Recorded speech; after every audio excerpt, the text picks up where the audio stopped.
Halo pemirsa Kanal Timur, opini saya kali ini melanjutkan video yang kemarin yang berjudul video terbuka untuk Pak Surya Paloh dan Partai Nasdem dari Pemuda NTT. Bagi yang belum menonton, silakan menonton. Dan pada kesempatan kali ini saya mau menyampaikan kepada pemirsa tentang hasil pengamatan saya terkait dengan hasil dari Rakernas Partai Nasdem beberapa hari yang lalu yang telah mengumumkan 3 nama bakal Capres 2024, yaitu Pak Anies Baswedan, Pak Andika Perkasa, dan Pak Ganjar Pranowo. Saya salah satu orang yang percaya dengan hasil dari pengamat politik yang mengatakan bahwa Pak Andika Perkasa dan Pak Ganjar Pranowo hanya untuk tes ombak. Karena yang sebenarnya Partai Nasdem lebih mengusungkan Anies Baswedan untuk jadi calon presiden di 2024. Dan saya secara pribadi dari hasil pengamatan saya sangat yakin Partai Nasdem memang mengusung Anies Baswedan untuk jadi calon presiden 2024. Mengapa saya sangat meyakini? Karena tidak mungkin Nasdem mengusungkan Pak Ganjar. Sedangkan Pak Ganjar sampai dengan saat ini di beberapa kesempatan mengatakan kalau beliau patuh, tunduk dan taat dengan aturan Partai PDIP dan tunduk dengan Ibu Megawati. Dan untuk menentukan Pak Ganjar maju jadi capres atau tidak, itu adalah hak prerogatif dari Ibu Megawati selaku Ketua Umum Partai PDIP. Dan saya sangat yakin Pak Ganjar adalah sosok yang taat dan patuh dengan aturan dari Partai PDIP sebagai sebuah parpol yang telah membesarkan beliau dan sukses jadi gubernur Jawa Tengah selama 2 periode. Nah, begitu juga dengan Pak Andika Perkasa. Saya yakin Nasdem tidak mungkin mengusungkan Pak Andika jadi calon presiden. Karena Pak Andika sendiri sampai dengan saat ini masih aktif menjabat sebagai Panglima TNI. Walau sebentar lagi beliau akan pensiun dari Panglima TNI. Dan kita semua tentu sudah tahu kalau TNI tidak bisa terjun dalam dunia politik. Sebagai salah satu alat negara, TNI harus netral dan tidak terlibat dalam politik praktis. Kecuali sudah pensiun, baru boleh terjun dalam dunia politik dan bisa menduduki jabatan sipil. Nah, jadi siapa dong yang didukung Nasdem untuk jadi capres di 2024? Ya, kembali pada pembahasan saya di awal tadi, yaitu Anies Baswedan. Saya hakul yakin Anies Baswedan adalah capres 2024 dari Nasdem. Kemudian, beberapa hari setelah Rakernas Partai Nasdem itu, PKS pun langsung berkunjung dan menemui Pak Surya Paloh di Nasdem Tower. Dan pembahasan mereka sudah tentu tidak lain tidak bukan adalah soal Copras-Capres dan mengajak saling berkoalisi. Dan sehari setelah PKS berkunjung ke Nasdem, Demokrat juga tidak mau kalah dan tidak mau ketinggalan. Dipimpin oleh Mas AHY, mereka bertemu Pak Surya Paloh dan lagi-lagi pembahasan mereka sudah tentu soal Copras-Capres dan ajak saling berkoalisi. Bagi saya tidaklah mengherankan kalau setelah Nasdem umumkan 3 bakal calon presiden, lalu PKS langsung tancap gas bertemu dengan Pak Surya Paloh. Karena PKS tahu ada nama Anies Baswedan sebagai salah satu bakal calon presiden yang diusung oleh Nasdem. Dan kita tahu sendirilah bagaimana hubungan dan kedekatan antara PKS dan Anies Baswedan yang terjalin selama ini. Dan PKS dan Anies Baswedan kan satu golongan, satu frekuensi. Dukungan dari PKS yang merupakan partai beraliran Ikhwanul Muslimin itu terhadap Anies Baswedan sudah terjalin saat ini. Dan sejak Anies maju jadi gubernur DKI juga turut didukung oleh PKS. Partai yang tidak punya kader yang berprestasi dan partai yang tidak punya calon presiden yang berasal dari partainya sendiri. Dan untuk Nasdem, PKS dan Demokrat memang sudah sangat cocok dan layak sekali kalau ketiga partai tersebut bangun koalisi sendiri. Nah, ada kabar gembira juga buat kita semua, terkhususnya Wong Cilik, rakyat jelata, kelompok nasionalis, kalau PDIP tidak akan berkoalisi dengan PKS dan Demokrat. PDIP tutup peluang dengan PKS dan Demokrat.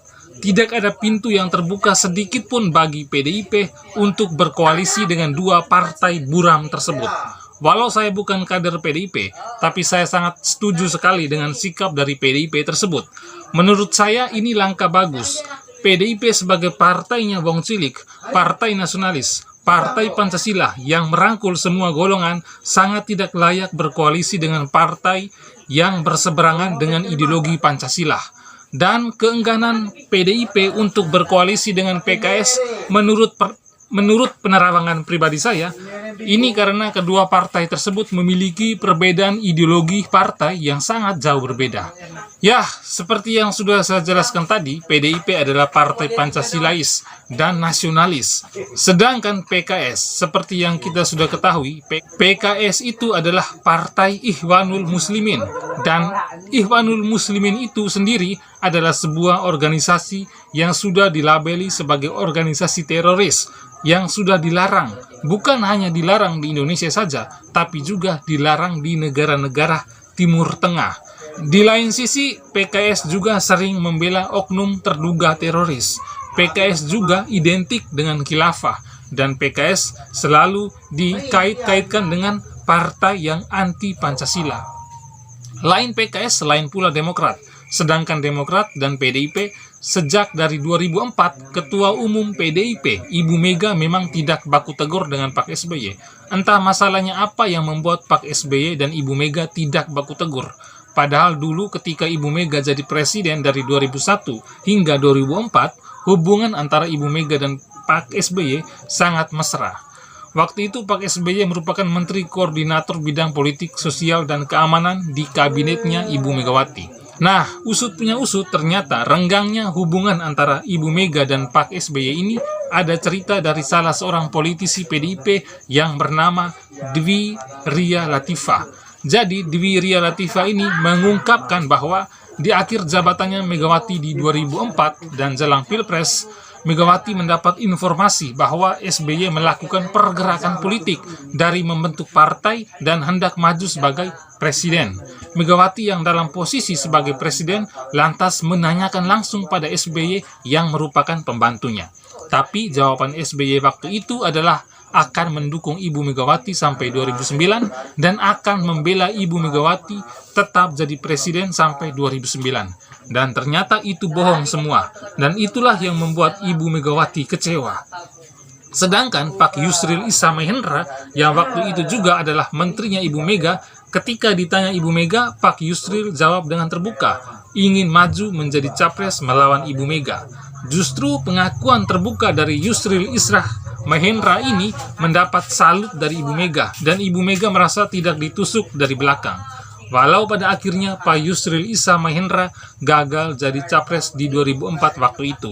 Dan mulai dari saat itu juga, saat SBY telah terpilih jadi presiden, kerenggangan tersebut mulai terasa antara Ibu Megawati dan Pak SBY. Setiap kali undangan dari Presiden SBY untuk Ibu Megawati waktu itu, misalnya undangan untuk ikut upacara 17 Agustus dan kegiatan-kegiatan kenegaraan lainnya, tidak pernah dihadiri oleh Ibu Mega. Begitu juga dengan sikap politik PDIP yang berada di luar pemerintah SBY dan tidak berniat menjalin koalisi bersama Demokrat selama 10 tahun hingga berakhirnya masa jabatan SBY. Nah, dari cerita singkat di atas tadi, menurut pengamatannya saya, inilah yang membuat sikap politik PDIP sama sekali tidak punya niat untuk berkoalisi dengan Demokrat untuk perhelatan politik menuju 2024. Dan untuk sikap Partai Nasdem yang mendukung Anies Baswedan maju sebagai capres di 2024, selamat bersenang-senang bersama Pak Anies Baswedan, tokoh idola baru dari Nasdem. Tapi saya yakin, seyakin-yakinnya, pendukung dan pemilih Nasdem akan tinggalkan Partai Nasdem. Mengapa? Karena pilihan Partai Nasdem yang dirasakan oleh pendukung dan pemilih Nasdem tidak mewakili suara mereka dari kelompok nasionalis yang memang sama sekali tidak suka dan anti dengan Anies Baswedan. Sekian dulu pemaparan saya atas hasil pengamatan saya tentang sikap politik Partai Nasdem yang telah mengusung Anies Baswedan sebagai bakal calon presiden di 2024. Pesan saya kepada kita semua, jangan salah pilih calon pemimpin, karena kalau kita salah pilih, maka yang ada hanyalah kekecewaan dan penyesalan. Pilihlah pemimpin yang siap jaga NKRI, Merah Putih Pancasila, dan Bhinneka Tunggal Ika. Sekian dan terima kasih.